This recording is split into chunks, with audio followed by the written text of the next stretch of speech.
환상적인 출구조사 결과입니다. 물론 이 부분은 사전 투표율이 높기 때문에 틀릴 수 있고 실제 최하 의석수를 얻으면 격전지가 다 날아간 것이기에 끝까지 개표를 봐야 하지만 놀라운 상황입니다. 이번 선거에서 언론이 격전지로 평가한 지역의 출구조사 결과를 보면 그동안 여조로 얼마나 장난을 쳤는지 알 수 있는 부분입니다. 특히 이런 지역까지 민주당이 박빙의 결과를 낸 것은 굉장히 고무적인 상황이 아닐 수 없습니다. 물론 개표를 해봐야 알지만 반대로 아쉬운 지역도 있습니다. 결국 우려했던 보수 결집의 결과가 아닐까 싶습니다. 그래도 저는 개인적으로 상당히 걱정했던 여러 지역들이 의외로 희망적인 결과가 나오면서 내일 아침 기쁜 마음으로 잠에서 일어날 수 있을 것 같아 행복한 상황입니다. 관련해 오늘 출구조사가 이렇게 나온 이유, 이 예언이 결국 적중했습니다. 영상 보시고 이어가 보겠습니다.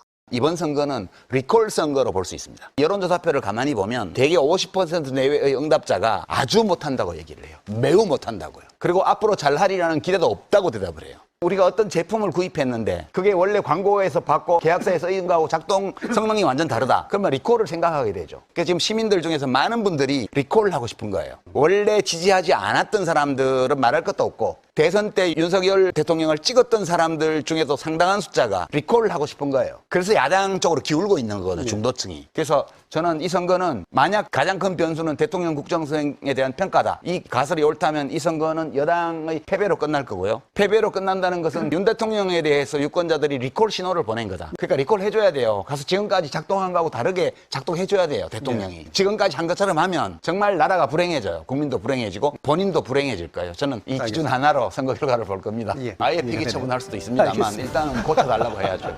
네, 공감합니다. 이제 중요한 것은 앞으로의 전국인데 물론 지난 총선의 출구조사도 정확하지는 않았죠. 만약 최대치로 범야권이 승리해 200석이 넘어간다면 대통령 거부권 행사는 무의미해지고 범야권은 완력으로 원하는 법안을 재의결할 수 있습니다. 특히 이번에는 국회의장도 추장군이기 때문에 특검이나 기타 부분에 있어 엄청나게 유리해집니다. 그리고 결정적으로 두창이는 국짐에서 끝장납니다. 용산의 관가 영향력이 급속도로 와야 됩니다. 지금도 다소 그렇지만 이후에 문제가 될 수 있는 지시는 따르지 않을 뿐 아니라 그대로 공개될 수 있습니다. 용산이 부처에 별도의 지시 자체를 내리지 못하는 상황이 올 수 있습니다. 아울러 용산에도 국민의힘에도 더 이상 아무런 인재가 모이지 않을 것입니다. 또한 당정 관계에서도 윤두창은 없는 사람 취급당할 가능성이 높아집니다. 선거 패배 원인을 윤과 건희에게 물을 것이고 당내에서 친윤계는 힘을 잃게 됩니다. 완전 아사리판이 날 것인데 그 부분을 저는 이재명 대표께서 절대 놓치지 않으시고 제대로 저들의 약점을 공략할 것이라 믿습니다. 관련해서 이재명 대표에 대한 분석으로 화제가 된 영상 안내드리며 이만 인사드리겠습니다. 정치 리더의 자질이 여러 가지 있을 거예요. 네, 그렇죠.